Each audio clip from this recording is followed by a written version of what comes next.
Buenas tardes o buenos días, dependiendo de dónde estén. Mi nombre es Juan Gabriel Vázquez y tengo hoy, gracias al Festival Eñe de Madrid, el inmenso placer y también el honor de hablar con Doris Salcedo, que no solo es una de las grandes artistas de nuestro tiempo, sino que para mí, en términos más personales, es autora de una obra con la cual encuentro una comunicación constante y una estimulación constante, tal vez porque compartimos, Doris, las mismas obsesiones: la memoria, la violencia, la supervivencia, la capacidad que tenemos para lidiar con el daño que nos hacen y la reflexión sobre las razones por las cuales hacemos daño.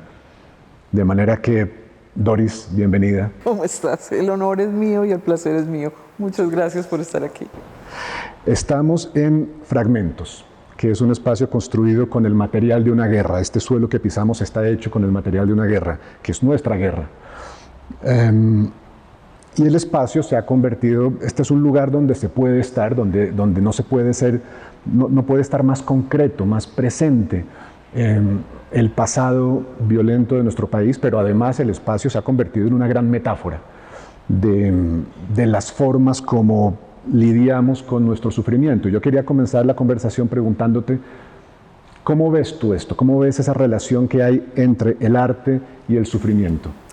Bueno, yo creo que Fragmentos es una de las obras que para mí ha sido más importante, porque es donde realmente he logrado establecer esa relación con total claridad. Se convierte como en un ágora del duelo. Aquí vienen las personas a expresar su dolor, no solamente las víctimas víctimas de violencia sexual que forjaron, que dieron forma a las 8.994 armas que entregaron las FARC. Ellas, mujeres que habían sido silenciadas, que habían sido víctimas de una violencia que los colombianos no habíamos comprendido como violencia política, sino que siempre la violencia sexual era algo privado, algo doméstico, y para mí era muy importante decir, esto es violencia política. Y ese sufrimiento de esas mujeres solo puede ser comprendido por nosotros en la medida en que es expresado por ellas, en que nosotros las validamos a ellas como personas capaces de comprender su experiencia y de transmitirla. Hay un concepto que maneja en particular una filósofa que se llama Miranda Fricker, que es la injusticia testimonial. Es decir, para nosotros es claro que sufrimos injusticia social, económica, política, etcétera, pero no testimonial.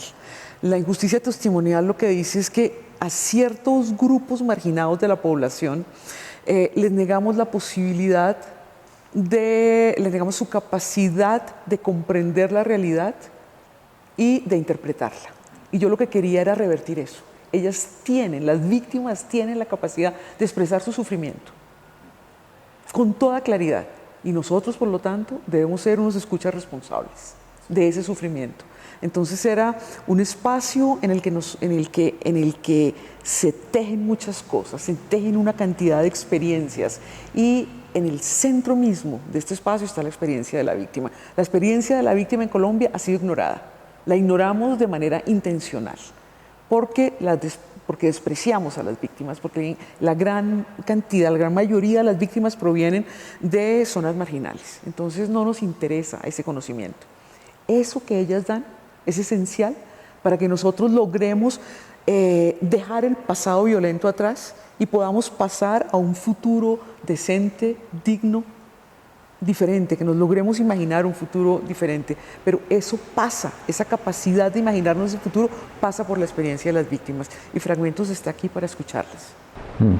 Claro, una de las cosas que me gustaría que hicieras más explícita es esa característica que no solo tiene esta obra, sino otras de las tuyas, de involucrar en la creación de la obra a una serie de personas que que no necesariamente eran parte, digamos, de la obra en un principio, en el principio de la concepción. Hay obras tuyas en las que sí, participan en la creación, son creadores materiales de la obra, artistas o aprendices de artistas o asistentes, pero en esta obra eso es distinto. Esta obra participaron en la creación misma de estas losas que pisamos, las víctimas de ese sufrimiento que las losas tratan de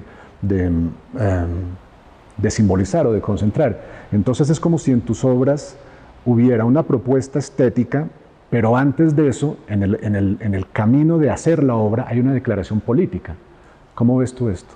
Yo creo que yo soy una artista política y yo creo que el arte es político. Yo creo que el arte que a mí me interesa es el arte que no es autobiográfico, sino es un arte que se conecta con un evento traumático. Y en esa medida debe ser colectivo, porque el trauma que yo estoy elaborando no es personal. Y la obra de arte yo creo que se debe situar en ese punto extraño donde la biografía y la historia se encuentran, en ese punto exacto. No solamente en fragmentos, sino también en las obras que he hecho en la Plaza de Bolívar. He intentado cambiar esa labor convencional del artista como un creador independiente y convertirme más como en lo que Gilles Deleuze denomina un conector.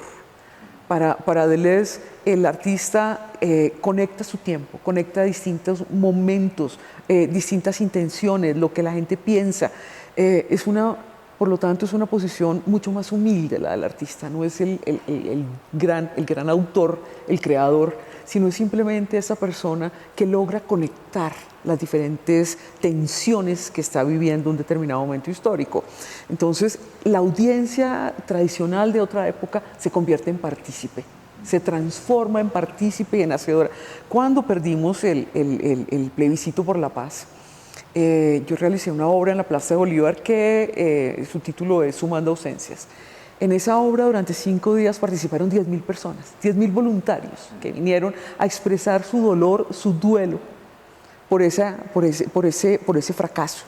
Yo creo que esa actitud tan maravillosa de todos estos voluntarios, estos 10.000 voluntarios, lo que me muestran a mí es aquello que denominaba Walter Benjamin el momento mesiánico. Él decía que en el continuo de la catástrofe aparecía una pequeñísima fisura y que por esa fisura podíamos encontrar un momento de iluminación. Una iluminación profana, pero un momento de iluminación. Yo sentí eso cuando hago estas obras en la Plaza de Bolívar y llegan miles de personas, miles de colaboradores, de voluntarios. Yo siento que eso que decía Benjamin, que cada generación está dotada de una débil fuerza mesiánica que le otorgan las generaciones anteriores de seres que han sufrido. Yo creo que eso se expresa perfectamente en ese momento. Y es un instante, eso no dura, eso no es permanente, eso se expresa durante el momento en que realizamos la obra, pero en un momento tan duro como el que estamos viviendo, yo creo que esa posibilidad de reconstruir el presente, que nosotros podemos hacernos cargo de esa historia terrible que llevamos encima, es un don maravilloso que nos otorga el arte. Tú tuviste que haber tenido más contacto con las mujeres que trabajaron este material que estamos viendo. Probablemente oíste sus historias y yo mismo he oído las de ellas en ese documental fantástico que hay, en el que cuentan sus historias de vida y cuentan además cómo el trabajo físico de martillar, de pegarle con un martillo, de golpear estos restos de las armas que las habían violentado, pues fue una especie de terapia en sí misma, si quieres. Yo quería saber si tú viste un cambio en estas mujeres durante el trabajo que hicieron contigo para hacer esto, si fuiste testigo de alguna transformación. Sí, yo llevaba trabajando con ellas, ya había trabajado otra obra con ellas y nos conocíamos más o menos, ¿qué te digo? Llevábamos una relación de unos 2 años.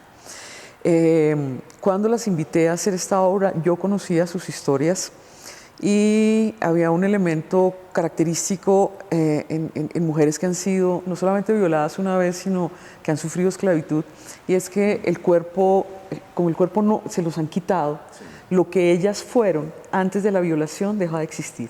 La violación, la esclavitud sexual, es una especie de asesinato en el que el cuerpo permanece con vida, pero lo que ese ser fue, lo que cada una de estas mujeres era hasta ese momento, deja de existir y ellas tienen que reinventarse y reconstruirse. El cuerpo era muy frágil, eran mujeres que no se arreglaban, siempre se ocultaban, si entraban a un espacio se iban a hacer siempre en los rincones, no en el centro, es decir, no había ninguna apropiación de su cuerpo.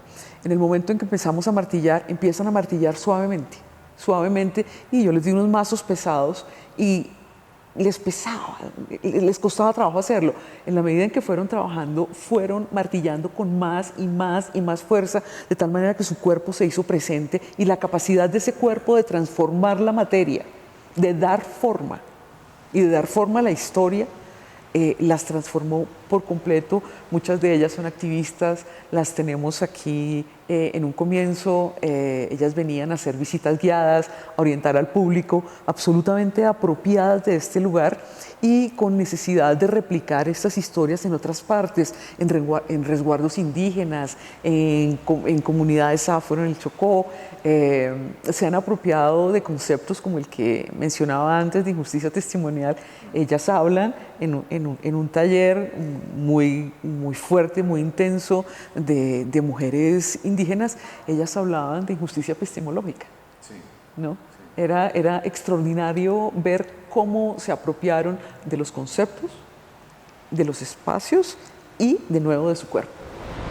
Hay algo en Fragmentos, en ese sentido, que tiene mucho que ver con otras obras tuyas. Hablamos antes de la Plaza de Bolívar, en la que el nombre de un porcentaje ínfimo de las víctimas del conflicto colombiano aparece en cenizas, en unas sábanas, que es muy evocador también de Palimpsesto, aquella obra que hiciste en Madrid, en la que los nombres de las víctimas de la travesía por el mar, los inmigrantes que intentaban llegar a España y que morían en el intento, desaparecen ante los ojos de los espectadores. Y en esas obras, y en esta también, hay una especie de ansiedad que tiene tu obra por celebrar a la víctima, ¿no? Con una especie de temor de que no conmemorar a la víctima de alguna manera la hace doblemente víctima. ¿Lo ves así? Sí, sin duda, sin duda. Yo creo que has tocado un punto neurálgico en mi obra. Yo creo que la memoria de la víctima es muy diferente a la memoria de los que estamos a su alrededor. La víctima, Toni Morrison en Beloved, usa dos términos que a mí me gustan mucho. Uno, ella habla de su personaje no tiene memoria, sino rememoria. Es decir, es un personaje que habita su memoria traumática, y como cualquier víctima. Y habla, y otra palabra que no tiene traducción al español, que es disremembered, como desrecordada, sería una traducción literal. Y a mí me parece que eso es lo que hacemos nosotros como espectadores de esta violencia, desrecordar. No es un olvido que puede ser involuntario, sino es un desrecordar que es intencional. Tomamos la decisión de hacerlo. Entonces ahí hay un cortocircuito y yo creo que la memoria tiene que ser reactivada permanentemente para que pueda existir. La memoria es siempre un acto de memoria. Tenemos que activamente recordar. No esa idea de que podemos hacer un monumento y le endilgamos a este objeto, a esta figura de este ser, la responsabilidad de recordar por nosotros, es absurda. Ya desde que en 1927 Musil decía que los monumentos eran monumentos al olvido y que a todos los héroes y a los poetas les poníamos una soga al cuello con una piedra y los lanzábamos al mar del olvido. Yo pienso que nosotros tenemos una responsabilidad de memoria para ejercerla. Tenemos que estar permanentemente escuchando y hablando con las víctimas. En estudios de trauma es clarísimo que una experiencia de memoria que se denuncia en público, que es recibida en público, es sanadora. Entonces, yo quisiera que este espacio, que Fragmentos fuera ese lugar donde las víctimas pueden enunciar esos dolores y donde hay un público que las escucha. Pero eso tiene que estar cambiando todo el tiempo. Por eso, al hacer este monumento, yo decidí no dar la última palabra. Esto es una cosa en cierta forma neutra, ¿cierto? Vendrán otros artistas que van a colocar sus obras sobre este piso Y ellos en ese momento son ellos tienen la voz y están contando esas memorias. En otros momentos vamos a tener artistas que están trabajando con víctimas. Entonces la voz de las víctimas va a estar ahí siempre, pero siempre renovada, permanentemente. El trabajo de memoria no acaba, porque además es un campo de batalla, ¿no?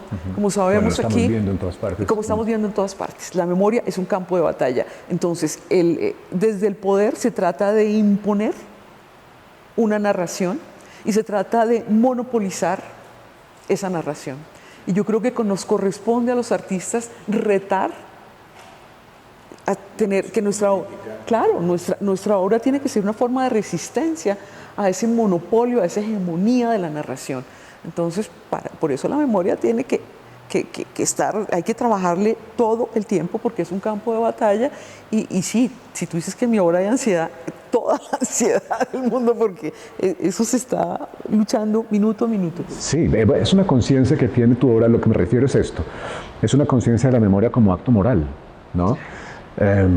Sebald, que es un novelista que me encanta, dice que la memoria es una frase que traducida no suena tan bonita, pero es la columna vertebral moral de la literatura. Y yo encuentro que también de un arte como el tuyo, es ese deseo por poner un poco de resistencia, de talanqueras, al impulso general que tienen sociedades como las nuestras de desaprender, desrecordar, como decía Toni Morrison.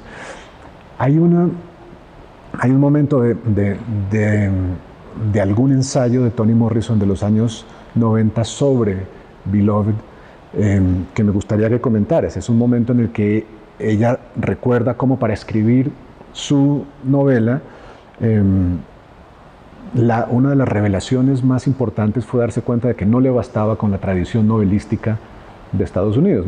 Ella no podía escribir esta novela sobre la vida de una joven esclava en el siglo XIX, poco después de la guerra, basándose en la forma de Mark Twain y de Melville y de Hemingway, que eran todos hombres blancos, ¿no? Sino que tenía que encontrar de alguna manera, sus propias narrativas y las encontró en las narrativas de esclavos.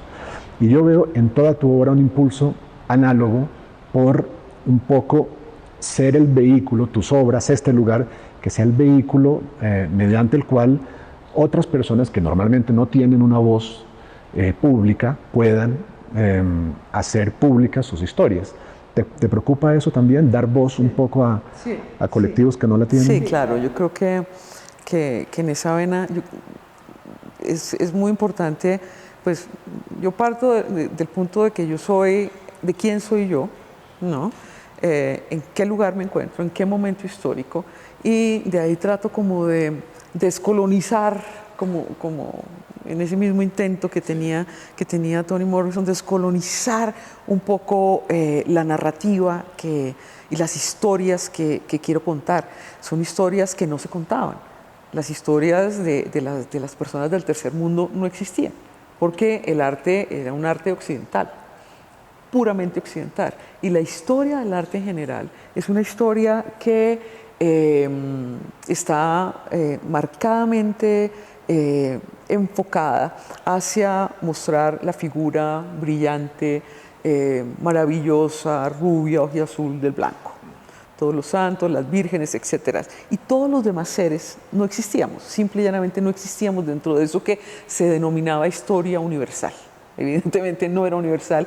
Entonces yo desde ahí, al igual que Morrison, quiero contar la historia con una perspectiva, con un marco de referencia muy, muy específico. Ese marco de referencia lo da la violencia, lo esencial del ser humano, lo puramente humano, es decir, su finitud, su vulnerabilidad, su fragilidad, se da en la tragedia. Y aquí tenemos tragedias todos los días, ocurren esas tragedias todos los días. Entonces lo que yo quisiera hacer es como rescatar esas tragedias, contarlas y y devolver estas vidas como a la esfera de lo humano, pero devolver estas vidas, cargarlas de todo lo más bello, complejo, intenso que puede tener una vida humana. Todo lo que les fue quitado, la intención es como devolvérselos. Pero pues esta es una, como bien decía, es una actitud política porque se juega a muchos niveles. Es decir, es trabajar desde el llamado tercer mundo, desde el subdesarrollo, desde una historia que se considera siempre negativa. Siempre que se habla de Colombia se habla de lo brutal, del narcotráfico, de lo bárbaros que somos, del crimen. Es como si no encontráramos nunca nada positivo sobre lo cual... Un relato, ¿verdad? Exacto, es una historia negativa. Y yo creo que tanto tu labor como escritor, como mi labor como escultora, es construir un piso, aquí que estamos sobre este piso, construir un piso que ya no sea solamente de trauma y no solamente de vergüenza, sino de pensamiento. Porque tú y yo como colombianos tenemos la capacidad de pensar. Y yo creo que ya ese hecho de pensar nos dignifica. Y desde ahí podemos enunciar otros tipos de vida que han sido desconocidos. La existencia de otras experiencias que han sido negadas. Y yo creo que, yo imagino que los dos estamos en lo mismo en esa medida, ¿no? El hecho de que siempre tu obra hace una especie de comentario sobre el cuerpo. Aquí donde estamos parados sobre los restos fundidos y remoldeados de las armas que violentaron los cuerpos de millones de colombianos. Pero hay una obra tuya que viene el MoMA, que se hace de pedazos de muebles domésticos y que parece sugerir todo el tiempo la presencia de un cuerpo que no está ahí. También los cuerpos que se ahogan en el Mediterráneo. Siempre estás haciendo referencia a cuerpos que no están, a cuerpos ausentes. Siempre queda, en la percepción del espectador, o por lo menos del espectador que soy yo, queda ese vacío. Estamos siendo testigos de algo que no está ahí finalmente. Todo es un comentario sobre algo que no está ahí, que es el cuerpo humano. Quiero que comentes sobre eso. Eso de nuevo es muy preciso, porque a mí me interesa el cuerpo, pero el ausente. Sí. Yo creo que cada asesinato, cada muerte trágica es una pérdida a la cual tenemos que responder. Nos tenemos que responsabilizar por ellos, porque los ausentes ya no se pueden manifestar. Sí. Los ausentes existen en la medida en que nosotros los traemos al presente. Entonces yo creo que mi responsabilidad como artista es hacer presente esas ausencias. Siempre se ha dicho mucho que la imaginación del artista es tomar una presencia y pasarla a darle materialidad en una obra de arte. Yo creo que es todo lo contrario. Yo creo que es traer lo ausente a la presencia. Es partir de esas ausencias, de ese vacío, eso que ya si nosotros no le damos forma, no existe. En el Salmo de Paul Celan, que es tan bello cuando él dice, a ver si me acuerdo, ya nadie nos moldea de arcilla y tierra, ya nadie con su hálito alienta nuestro polvo, nadie. Es decir, están olvidados. Es nuestra responsabilidad otorgar ese hálito, ese aliento para que estas vidas se hagan presentes. A mí me gusta mucho en este momento, en particular en este momento, estoy pensando en que el arte es una forma de pensamiento que sí, tiene que pensar la experiencia de la víctima. Pero yo creo que también estando en Colombia tenemos que pensar el pensamiento del victimario. Entonces, y tratar de irnos en contravía del pensamiento del victimario. Todas las masacres, todos los hechos violentos fueron pensados, fueron ejecutados, fueron patrocinados por alguien. Entonces, yo trato de hacerle seguimiento. ¿Qué hicieron estos seres? ¿Cómo pensaron, cómo planearon la desaparición de otro ser al que no vieron, al que no escucharon, al que querían destruir? Entonces yo parto de lo que trato de encontrar las pequeñísimas huellas, poquísimas huellas de ese ser ausente, y trato de hacer el camino inverso hasta llegar al pensamiento de los perpetradores. Hay distintos ejemplos, en distintas obras he tratado de hacer eso, pero es muy importante. Entonces, porque Derrida decía que los que estamos vivos, los que sobrevivimos, estamos llamados a hacer el duelo. Aquí dice que sobrevivir y hacer el duelo son sinónimos.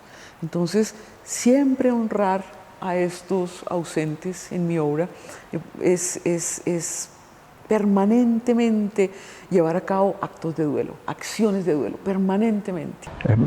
Quisiera que aterricemos un poco más el tema de la memoria, que es omnipresente en tu obra. Creo que no hay una sola de las respuestas que me has dado que no involucren el verbo recordar de alguna manera y esa preocupación. Y quiero que lo hagamos porque hace muy poco los colombianos estuvimos acordándonos de lo que pasó aquí en Bogotá hace 35 años en el Palacio de Justicia.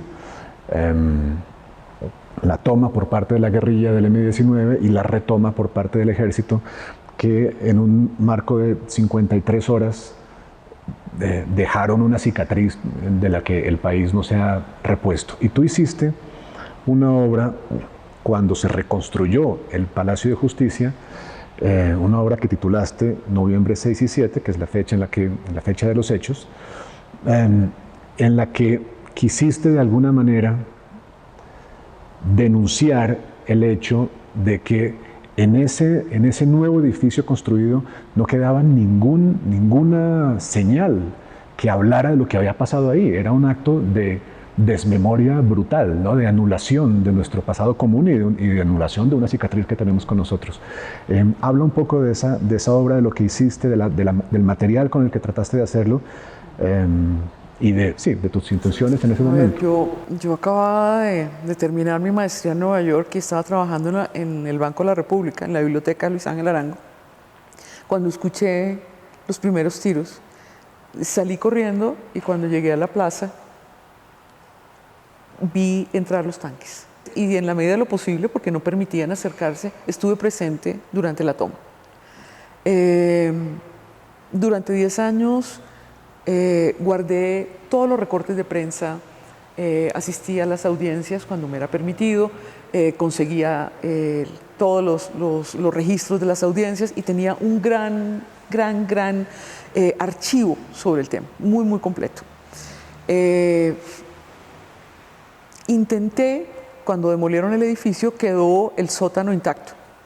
Y en el sótano había una gran cantidad de elementos que contaban la tragedia. Sofás atravesados por disparos, elementos quemados, una máquina de escribir derretida sobre un escritorio. Había una gran cantidad de elementos. Entonces yo pensé construir en el Museo Nacional una sala específica, permanente, con estos objetos.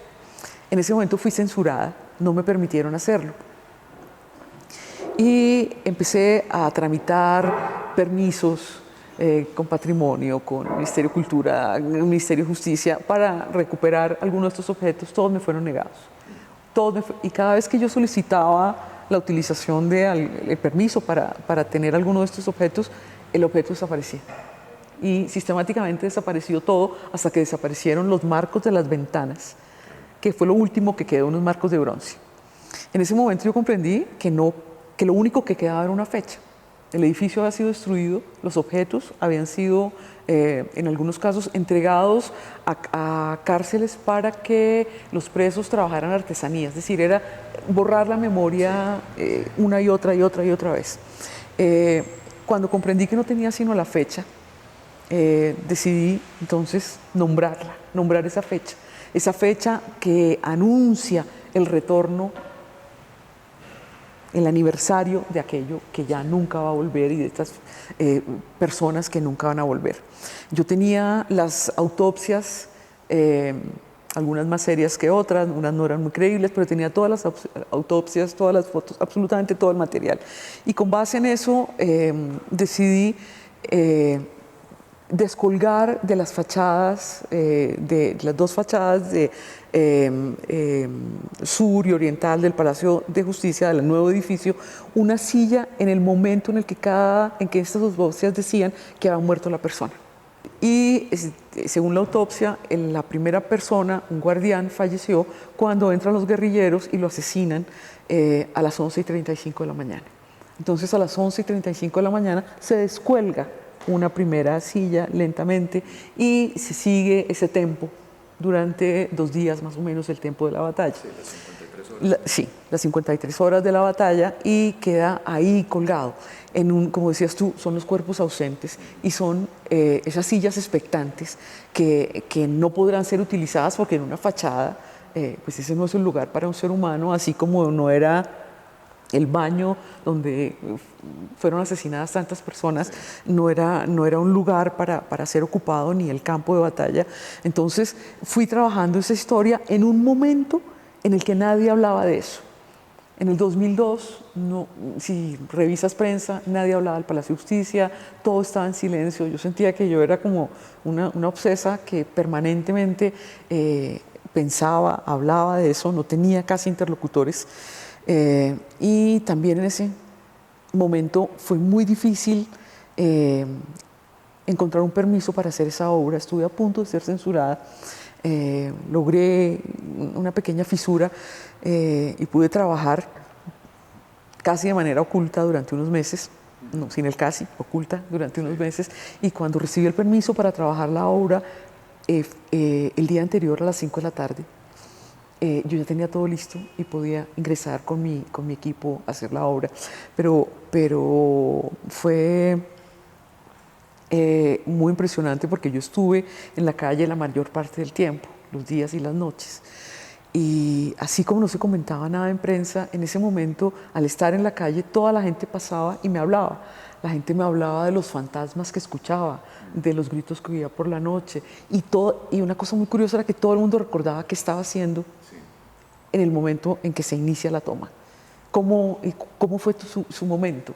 Entonces, son esas memorias latentes que permanecen, que por más que quiera el poder acallarlas, Noemí Sanín, como ministra de Comunicaciones, en ese momento nos puso a ver fútbol esa noche. Es decir, esa memoria intentó ser reprimida, pero las memorias nunca, las memorias traumáticas no pueden ser reprimidas, porque son como un fantasma que siempre vuelve a perseguirnos. Esas memorias están latentes y tienen la capacidad de acorralarnos. Siempre están vigentes y van a volver, y van a volver, y van a volver. Es inútil el intento. Los intentos de los poderosos por silenciar esas memorias son perfectamente inútiles porque siempre van a aparecer.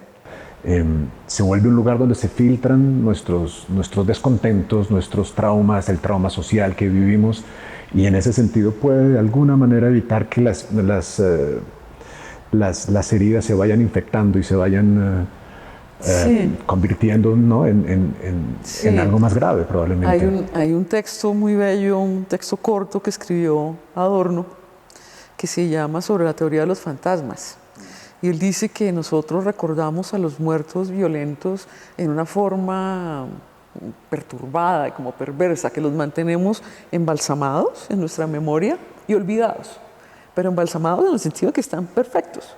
Así creamos que están bajo 500 capas de olvido. No, están perfectos.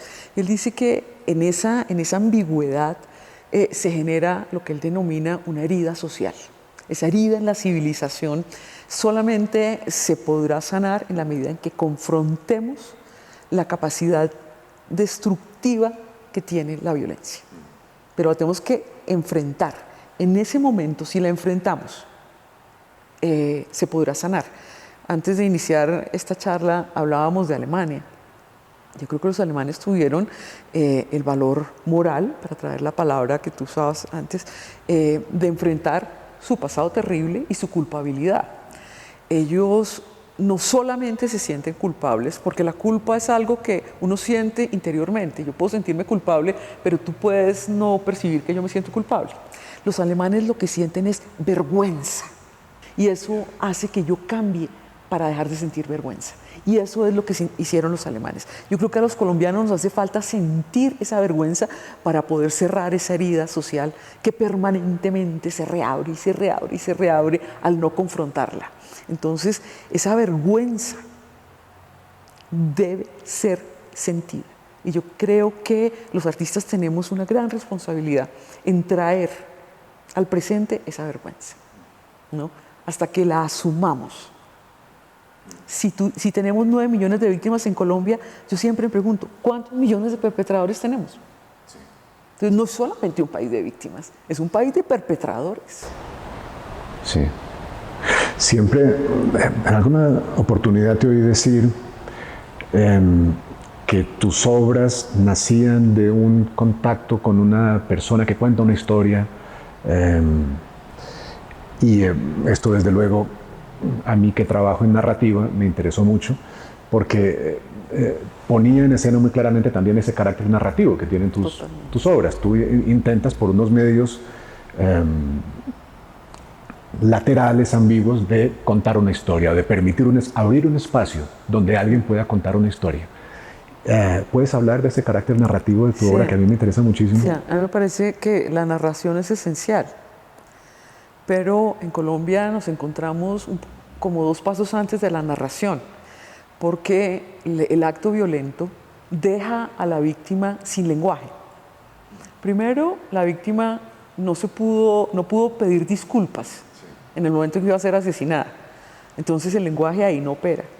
Y luego, cuando, digamos, los familiares, los dolientes, antes que narrar su historia, viene el gemido, viene el llanto. Es que nos dejan sin lenguaje. Es que es lo terrible de la violencia, que nos deja sin lenguaje. Si no recuperamos el lenguaje, no podemos recuperar la memoria.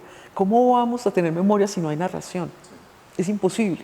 Entonces yo pienso que estamos un poquito antes de esa narración. Yo sí, a mí la narración me interesa muchísimo. Yo me acerco a las víctimas y cada una de mis obras está basada en el testimonio de una víctima específica. Yo las escucho, yo no tomo nota, yo simplemente las escucho y hago como una investigación casi que de detective. Yo voy a las zonas donde ocurrió el crimen, veo cuáles son los recursos materiales de las personas, cómo son los muebles que tienen, cómo es la vivienda, o si no tienen vivienda, lo que sea. Y trato entonces de construir una narración que tiene muchas capas de sentido, porque yo creo que estas narraciones de estas víctimas son perfectamente claras. Se dice mucho que el dolor de las víctimas es ininteligible, que el horror es ininteligible, y yo creo que parte de nuestra labor de escritores y de artistas en Colombia es volver inteligible todo eso, ¿no? Y partimos de estos testimonios que son generalmente muy bien armados, generalmente muy estructurados. Nosotros podemos entonces acercarnos a la memoria y hacer como capas de sentido. Como decía antes, el perpetrador, la víctima, la indiferencia terrible de esta sociedad, el papel que nosotros jugamos al olvidarlas, ¿no? Como decía antes, al recordarlas. Pero yo sí quisiera que cada una de mis obras fuera como el inicio de una narración, que es múltiple. Es una narración que es curiosa porque el arte, Levinas decía que el arte es la profecía del lenguaje, no exactamente el lenguaje, pero que está ahí. Entonces yo quisiera que diera pie a que cada persona pudiera construir su historia. Entonces es suficientemente silenciosa para que cada cual escuche la historia que quiere escuchar, que puede escuchar, que necesita escuchar. Entonces es múltiple, ¿no? En ese sentido sí es muy diferente de la literatura. Hay un rasgo de ese, tal vez tiene que ver con ese carácter narrativo de tus obras, y es una especie de afán por lo concreto, o más bien lo voy a decir mejor, una guerra que hacen tus obras contra lo abstracto. Le tienes mucho miedo a lo abstracto, a lo general. Eso me parece a mí que es un rasgo de todo gran arte. Todo gran arte desconfía de las generalizaciones, de la discusión sobre la inmigración. No, tú coges unos nombres concretos y los pones concretamente en la arena para que se desaparezcan delante de los ojos del espectador. Y no hay nada, desde luego, más concreto que este lugar donde estamos parados con respecto a la guerra colombiana, ¿no? Y con respecto a esa especie de rechazo por la abstracción que querría decirnos: hubo un conflicto en Colombia y hay 8 millones de víctimas. No, tú agarras lo más concreto de esa guerra, que son las armas que mataron, y las transformas en esto. Háblame un poco de eso, de ese afán por lo concreto. Bueno, yo creo que yo me formé como artista con el arte norteamericano en su momento de abstracción más extremo, con todo el minimalismo, que es un movimiento que me parece sobrevalorado. Entonces, tenemos que recordar que la historia del arte está íntimamente ligada a la política. No es casual que el Museo de Arte Moderno de Nueva York en sus comienzos fuera patrocinado por la CIA. Sí. Y había pues una hegemonía de este arte abstracto que tiene un lado muy bello, pero que es apolítico. Y yo venía de Colombia, cargada de historias, y con una necesidad de contar esas historias, una necesidad irrefrenable. Y entonces empiezo a transformar, evidentemente somos colonia, y somos colonia inscrita dentro del canon occidental. Nosotros como artistas no nos podemos salir del canon, somos la cola de Occidente, pero estamos ahí, ¿cierto? Necesariamente. Entonces tengo que inscribirme dentro de esa narrativa, porque el arte siempre es intertextual, siempre es un diálogo con otros artistas, y a pesar de que yo consideraba que ese arte es intensamente sobrevalorado, inicio ese diálogo con capas de narración, con capas de memoria. Y yo soy escultora. Para mí la materia es absolutamente esencial. Yo creo que la materia nos permite hacer concretos ciertos valores, hacer concreta una ética. Y entonces voy construyendo estos objetos con capas de narración. Cada elemento, cada gesto tenía que tener sentido. Cada material tenía un significado, y un significado que era anterior a mí.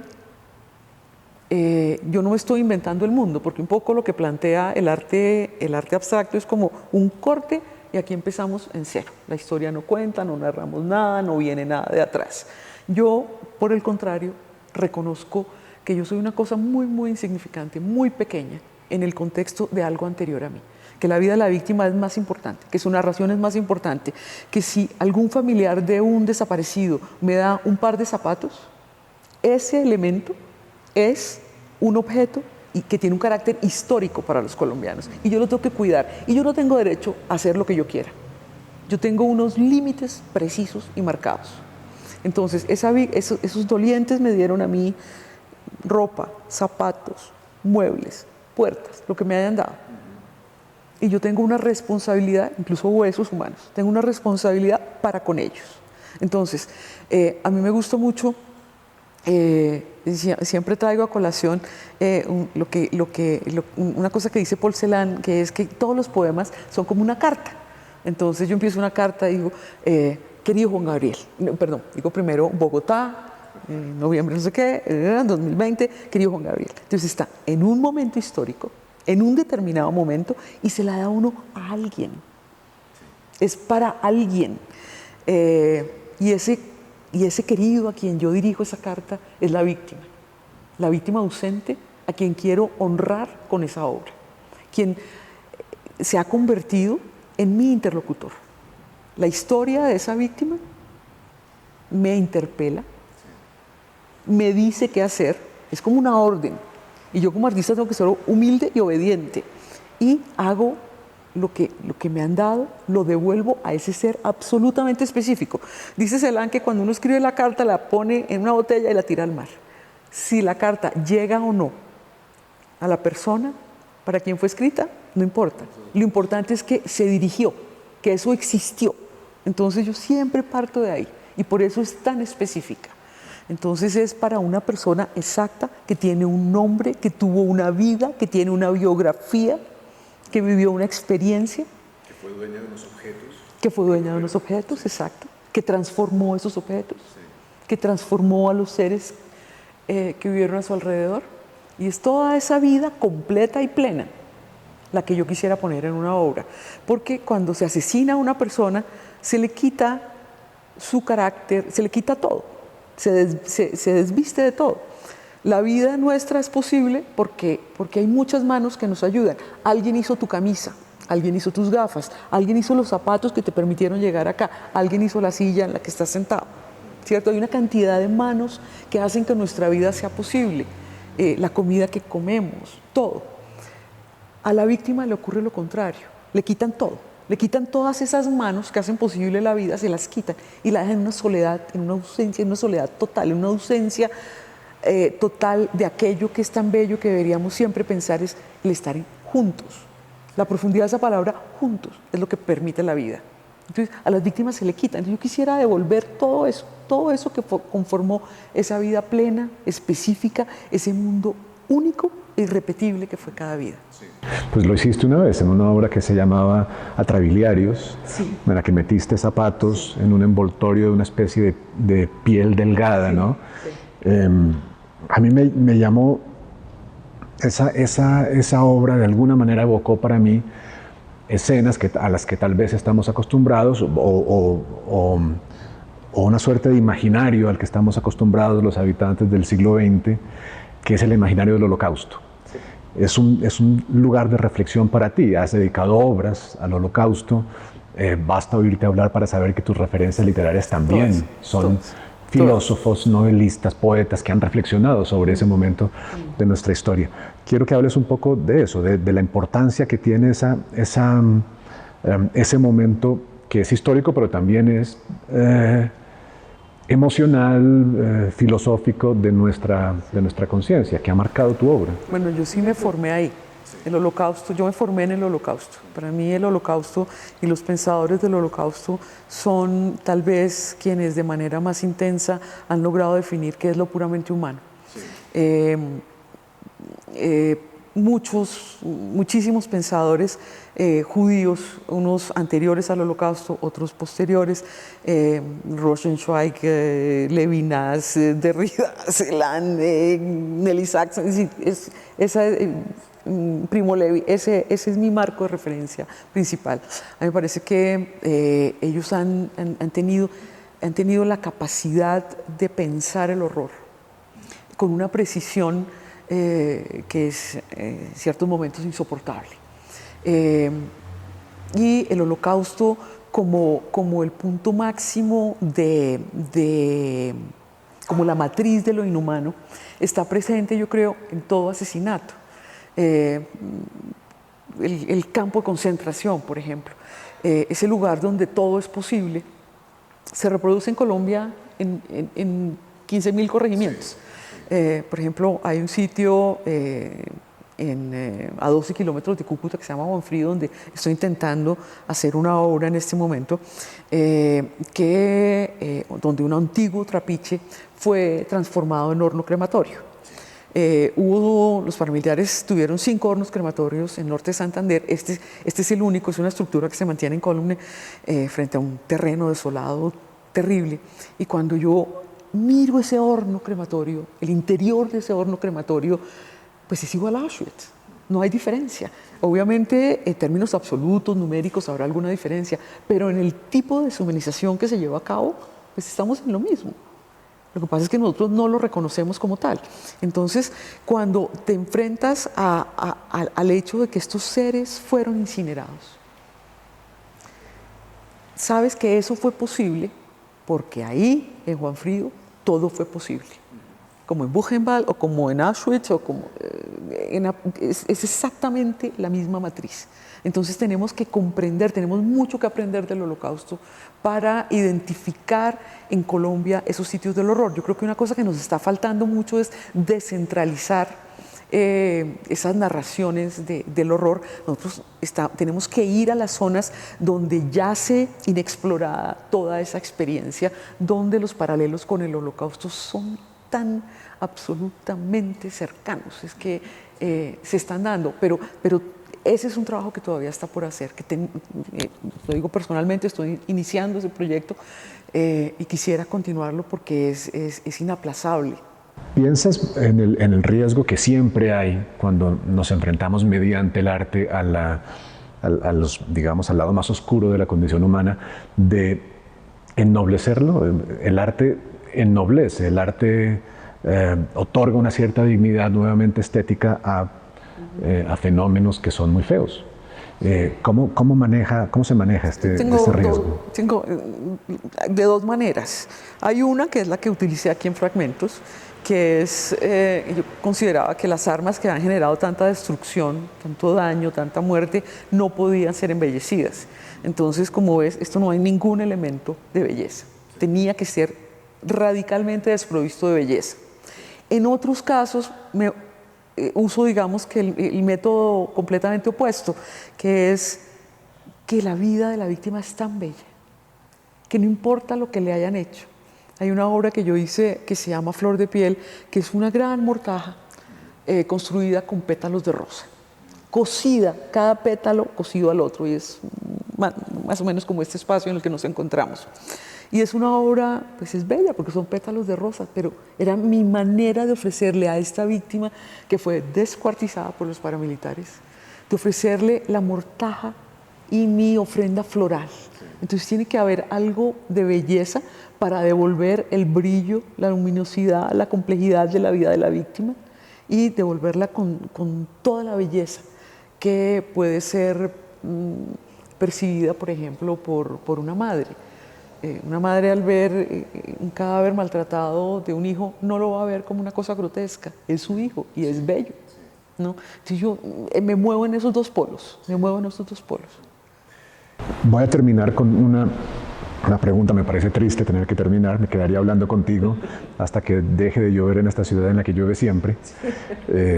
Pero quisiera terminar refiriéndome también a Fragmentos, que es una obra que terminaste justo antes de que los colombianos asistiéramos a toda una estrategia de parte del partido de gobierno y del poder por sabotear o entorpecer los esfuerzos de memoria que resultaron de los acuerdos de paz. ¿Cómo crees que ha cambiado en ese sentido el papel de esta obra en la sociedad colombiana desde que se inauguró? Cuando yo hice Fragmentos, yo pensé que estaba contando un acontecimiento que estaba en el pasado, pero en las sociedades violentas una característica es que el pasado se nos cuela en el presente. El pasado no se queda en el pasado, sino interfiere permanentemente con el presente.